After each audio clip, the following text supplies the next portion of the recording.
तो गाइस कैसे हैं आप सब लोग। मिस बैंडेड के एपिसोड 08 के साथ हाजिर हो। तो लास्ट एपिसोड के एंड पे हमने देखा था कि वो लोग वहां पर आपस में डिस्कस कर रहे होते हैं कि यंग मास्टर कौन सी साइड के ऊपर गया होगा। लोग वहां पर आपस में बहस कर रहे होते हैं। तो जीजिन पीछे खड़ा होता है। जीजिन उसे कहता है कि मिस्टर मेरी बात सुनो। यंग मिस उसे कहते हैं कि जीजिन अब तुम्हें क्या हुआ, तुम्हारे दोनों साथी तुम्हें यहाँ पर बार बार मिस क्यों कह रहे हैं, कहीं ऐसा तो नहीं है कि तुम एक लड़की हो, मुझे लगा था कि तुम एक लड़की हो। ये बात सुनने के बाद हमारी मिस बैंडेड काफी ज्यादा हैरान होती है और उसे कहती है कि जीजिन तुम्हें ये शक कब हुआ कि मैं एक लड़की हूँ। सुनने के बाद जीजिन उसे कहता है अगर मैं यहाँ पर तुम्हें सच्ची बताऊं तो शुरुआत से मुझे पता चल गया था कि तुम एक लड़की हो, क्योंकि तुम्हारी आवाज लड़कियों वाली है और तुम्हारी चाल डाल बिल्कुल लड़कियों वाली है, लेकिन क्योंकि तुम्हारी बॉडी लड़कों जैसी थी इसी वजह से मैं तुम्हें सर कह रहा था ना, मैं तुम्हें भी यंग मिस ही कहता। तो ये बात सुनने के बाद बेचारी यंग मिस को काफी बड़ा झटका लगता है। साथ ही वो अपनी नौकरानी किंगमी की तरफ देखती है और उसे कहती है किंगमी ये सब कुछ तुमने किया है, ऊपर से अब तुम यहाँ पर मेरे पर हंस भी रही हो। और मिस बैंडेड अपने बाल खोल देती है और उसे कहती है अगर तुम्हें पहले से पता चल चुका है तो फिर मुझे यहाँ पर एक लड़का बनने की जरूरत नहीं है। नाम जुई जिंग है और मैं शिंजू विलेज की चीफ हूँ। तो यंग मिस उन लोगों से कहती है तो फिर ठीक है अब हम लोग जल्दी से न्यूशो रिज की तरफ चलते हैं, क्योंकि मुझे लगता है कि यंग मास्टर उसी तरफ गया होगा। हम लोग यंग मास्टर टाइजी को वहीं पर जाकर ढूंढ पाएंगे। अंधेरा होने वाला, अगर यहाँ पर अंधेरा हो गया तो फिर हम लोग खुद भी न्यूशो रिज में जाकर कहीं पर किसी ट्रैप के अंदर फंस सकते हैं, तो हमें भी निकलना होगा। लोग वहीं से निकल पड़ते हैं और इसी के साथ वो लोग उसे कहते हैं कि हम लोग यहाँ पर घोड़े के साथ आगे नहीं बढ़ सकते। जीजिन तुम यहीं पर रुको, तुम यहीं पर रुकर हमारा इंतजार करो अपने घोड़े के साथ, हमें यंग मास्टर टाइजी मिल जाएगा। हम लोग यंग मास्टर टाइजी को यहीं पर इस जगह के ऊपर भेजेंगे और फिर तुम उसे यहाँ से लेकर जा सकते हो, तुम दोनों यहाँ से किंगी टाउन की तरफ जा सकते हो। जीजिन को वहीं पर छोड़कर चले जाते हैं। तो जीजिन वहाँ पर खड़ा उनका इंतजार करने वाला है, जबकि इसी के साथ ही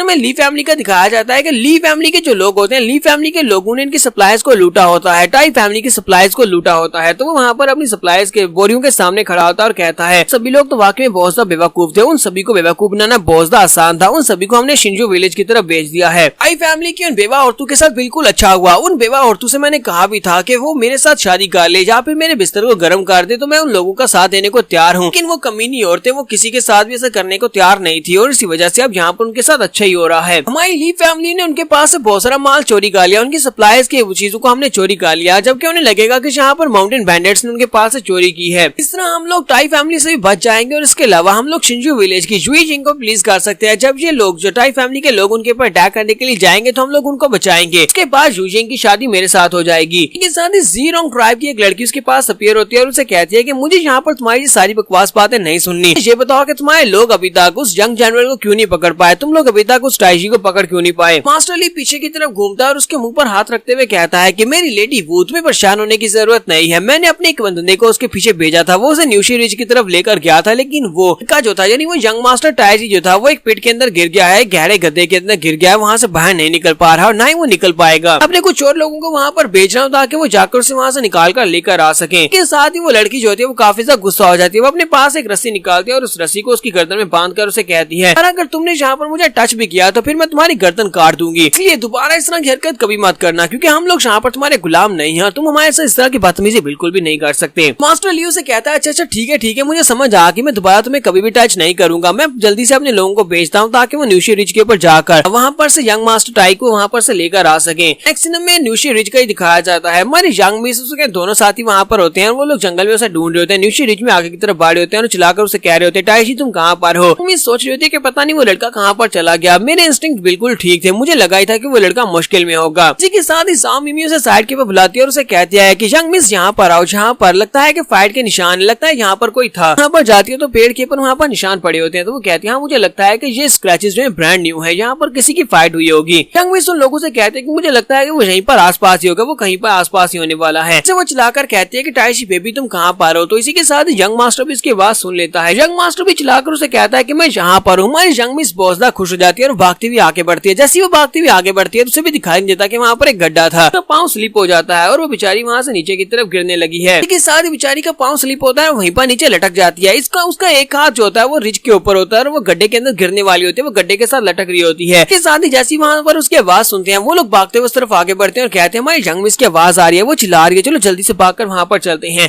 मिमी और जुई गैंग दोनों ही भागते हुए उस तरफ आगे बढ़ते हैं। जैसे वो लोग वहाँ पर पहुंचते हैं तो जुई गैंग का पाँव जो होता है वो हमारी यंग मिस के हाथ के ऊपर पड़ता है, जिसकी वजह से उसका हाथ छूट जाता है और वो बेचारी गड्ढे के अंदर गिर जाती है। चिल्लाकर उसे कहती है जुई गैंग कमीने कहेंगे और मुझे यहाँ पर गड्ढे के अंदर से बाहर निकलने तो उसके बाद देखने में तुम्हारा क्या करती हूँ, मैं तुम्हें बहुत ही बुरी तरह से पीटने वाली हूँ। मिस जो होती है वो ऊपर से नीचे की तरफ गिर रही होती है और हमारा यंग मास्टर जो होता है वो उसे कैच कर लेता है और उसे नीचे गिरने से बचा लेता है। मिस बैंडेड टाइशी को वहाँ पर देखने के बाद बहुत ज्यादा खुश हो जाती है, जबकि यंग मास्टर टाइशी भी उसे देखने के बाद काफी ज्यादा खुश होता है और उसे कहता है कि चलो शुक्र है कोई यहाँ पर मुझे ढूंढने के लिए तो आया, किसी को पता है कि मैं यहाँ पर हूँ, लेकिन अब हम दोनों यहाँ पर फंस चुके हैं, हम लोग यहाँ से बाहर नहीं निकल पाएंगे, हम दोनों यहाँ पर फंस गए हैं। तो हमारी यंग मिस उसे कहते परेशान होने की जरूरत नहीं है, मेरे दोस्त अभी भी ऊपर ही है, वो लोग हमें यहाँ से बाहर निकाल लेंगे। जोई गैंग उसे कहता है कि यंग मिस क्या आप ठीक है, मुझे आपकी आवाज नहीं आ रही। तो यंग मिस उसे कहते हैं हाँ बिल्कुल ठीक हूँ, अब जाओ जाकर वहाँ पर से कोई लंबी लंबी बेलें उतार कर लाओ और उनको गांठ बांध कर उनको यहाँ पर नीचे फेंको ताकि हम लोग बाहर निकल सके। तो कहता है ठीक है यंग मिस, हम लोग अभी जाते हैं। और उसके बाद वहीं पर उसके पास ही बैठ जाती है, यंग मास्टर के पास ही बैठ जाती है और उसे कहती है काफी बड़े बेवकूफ लगते जो भी तुम इतना बड़ा गड्ढा दिखाई नहीं दिया, तुम इतने बड़े गड्ढे के अंदर गिर कैसे गए, और मैंने सुना कि तुम यहाँ पर किसी का पीछा करते हुए आए थे। मास्टर टाइजी से कहता है कि हाँ मैं यहाँ पर किसी का पीछा करते हुए आया था क्योंकि तुम्हारे लोगों ने कार्ड्स को चोरी कर लिया। पहले तुम हमारे माल को चोरी करके ले गए, तुमने 10 कार्ड्स को चोरी किया, उसके बाद तुमने और ज्यादा कार्ड्स को चोरी कर लिया। जैसे अब मुझे यहाँ पर उस बंदे का पीछा करना पड़ा, मुझे लगा कि वो बंदा भी इन लोगों के साथ रिलेटेड है, अगर मैं उसका पीछा करूंगा तो मैं अपनी कार्ड्स तक पहुंच सकता हूँ। मिस कहती है लेकिन मैंने तो अपने लोगों को कोई भी ऑर्डर्स नहीं दिए तुम्हारे पास से कुछ भी चोरी करने के लिए, तो फिर मुझे लगता है कि वो कोई और होगा। मास्टर से कहता है कि तुम सभी बैंडिट्स तो एक जैसे ही होते हो, तुम सभी बैंडिट्स एक जैसे हो, और स्पेशली तुम्हें हमारी मूवमेंट्स के बारे में पता था, तुम्हें हमारी मूवमेंट्स के बारे में पता था, तो फिर बाकी सभी लोगों को भी इस बारे में पता होगा। तो यंग मिस से कहते हैं कि मैंने तुम्हें कहा ना कि हमने ऐसा कुछ भी नहीं किया, तुम यहाँ पर हमारे ऊपर इल्जाम लगाए जा रहे हो, मैंने अपने लोगों को ऑर्डर्स नहीं दिए थे तुम्हारे पास कुछ भी चोरी करने के लिए। पहली बार हमने तुम्हें लूटा था लेकिन उसके बाद हमने तुम्हें बिल्कुल भी नहीं लूटा। सुनने के बाद यंग मास्टर से कहता है अच्छा छोड़ो अब इस बात को, मैं वैसे भी तुम्हारे साथ फाइट नहीं करना चाहता, ऐसा जो हमारा स्कोर है वो हम लोग बाहर जाकर सेटल कर लेंगे, एक बार मैं यहाँ पर इस गड्ढे से अंदर से बाहर निकल जाऊँ। हमारी यंग मिस इस बात से बहुत ज्यादा गुस्सा हो जाती है, वो उसका कान खींचती है और उसे कहती है कि लड़के लगता है कि तुम्हारी हिम्मत पहले से काफी ज्यादा बढ़ चुकी है, जो तुम मुझसे इस तरह की बातें कर रहे हो, तुम बाकी किसी का ब्लेम सारे का सारा मेरे पर डालना चाहते हो, तुम्हें लगता है कि ये सब कुछ मैंने किया है। तो वो उसे कहता है प्लीज मेरा कान तो छोड़ो, मुझे बहुत ज्यादा दर्द हो रही है। यंग मास्टर से बताता है कि असल में हुआ क्या था। वो उसे कहता है कि जब तुम लोगों ने दिन के वक्त हमें लूटा, उसके बाद हमने रात के वक्त वहीं पर नदी के किनारे कैंप लगाया हुआ था, तुम्हें पता चला कि ज़ीरोंग ट्राइब्समैन में साइड के ऊपर एक कबीले के ऊपर अटैक किया है, तो हम अपनी आर्मी को लेकर वहाँ पर चले गए उनको रोकने के लिए। ब्याह और मेरे साथ कुछ सोल्जर्स हम लोग वहाँ पर चले गए, जबकि कार्ड्स के पास बहुत ही कम रक्षक थे। हम लोग वहाँ पर ज़ीरोंग की आर्मी को हराकर वापस आए अपनी जर्नी को कंटिन्यू करने के लिए। तो वापस आने के बाद पता चला कि हमारा माल पहले से चोरी हो चुका है, इस वजह से मैं बहुत ज्यादा गुस्सा हुआ। मैं वहाँ पर से अकेले अपने घोड़े पर निकल आया, अंकल ब्याह मेरे साथ नहीं थे, मैं अकेला वहाँ पर उन निशानों का पीछा करते हुए माउंटेन के ऊपर तक पहुंचा जहाँ पर हमारी कार्स खाली पड़ी थी, के अंदर कोई भी माल नहीं था, सारे का सारा माल चोरी हो चुका था। पर साइड के ऊपर मुझे कुछ मोमेंट्स दिखाई दी, वहाँ पर एक बंदा था जो कि भागता हुआ जा रहा था, मुझे लगा कि अगर मैं इस बंदे का पीछा करता हूँ तो मैं अपने माल को ढूंढ सकता हूँ। सप्लाईज को ढूंढने के लिए उस बंदे के पीछे गया, मैं उसके पीछे पीछे भागता गया, लेकिन मुझे नहीं पता कि उन लोगों ने ये सब कुछ कैसे किया। हम लोग वहाँ से न्यूशी रिज की तरफ यहाँ पर चले आए। यहाँ पर न्यूशी रिज के ऊपर आने के बाद जब मैंने उस बंदे को पकड़ लिया, उसके पास भागने का कोई रास्ता नहीं था, हम दोनों को फाइट करनी पड़ी, और फाइट के दौरान मैं यहाँ पर इस गड्ढे के अंदर गिर गया और तब से मैं इसी गड्ढे के अंदर फंसा हुआ हूँ। मेरे लोगों में से कोई भी यहाँ पर मुझे बचाने के लिए नहीं आया, वो लोग कम से कम मेरे ट्रैक्स को फॉलो करते हुए यहाँ पर आते। जबकि हमारी यंग मिस सोच रही होती है, इसी वजह से वहाँ पर हमें रास्ते के ऊपर डबल ट्रैक्स मिले थे। न्यूशी रिज की तरफ यंग मास्टर आया था, उन लोगों ने यंग मास्टर के ट्रैक्स को मिटा दिया और वहाँ पर एक नए ट्रैक्स बिछा दिए। शिनजू विलेज की तरफ जाती है ताकि अंकल ब्याह को लगे कि यंग मास्टर शिनजू विलेज की तरफ गया है, और इसी वजह से वो लोग भी शिनजू विलेज की तरफ ही चले गए हैं। मिस कहती है मुझे लगता है कि यहाँ पर जो कुछ भी हो रहा है ये सब कुछ ली फैमिली की मदद से हो रहा है। ली फैमिली का ली हैंगशन और उसका बेटा दोनों इस सब में मिले हुए हैं। यहाँ पर ली फैमिली के होते हुए सब कुछ करना पॉसिबल नहीं था। वो लोग ये सब कुछ करके यंग मास्टर टाइजी को तो हासिल करना चाहते हैं, लेकिन सारा इल्जाम हमारे पर भी डालना चाहते हैं, हमारे शिनजू विलेज के ऊपर। यहाँ पर हम लोग अपनी एपिसोड 08 का एंड करेंगे और नेक्स्ट एपिसोड में देखेंगे यंग मास्टर यहाँ से निकलेगा कैसे। एपिसोड की एक्सप्लेनेशन अच्छी लगी तो कमेंट करके जरूर बताइएगा। चैनल को सब्सक्राइब कर दे, वीडियो को लाइक और शेयर कर दे। शुक्रिया।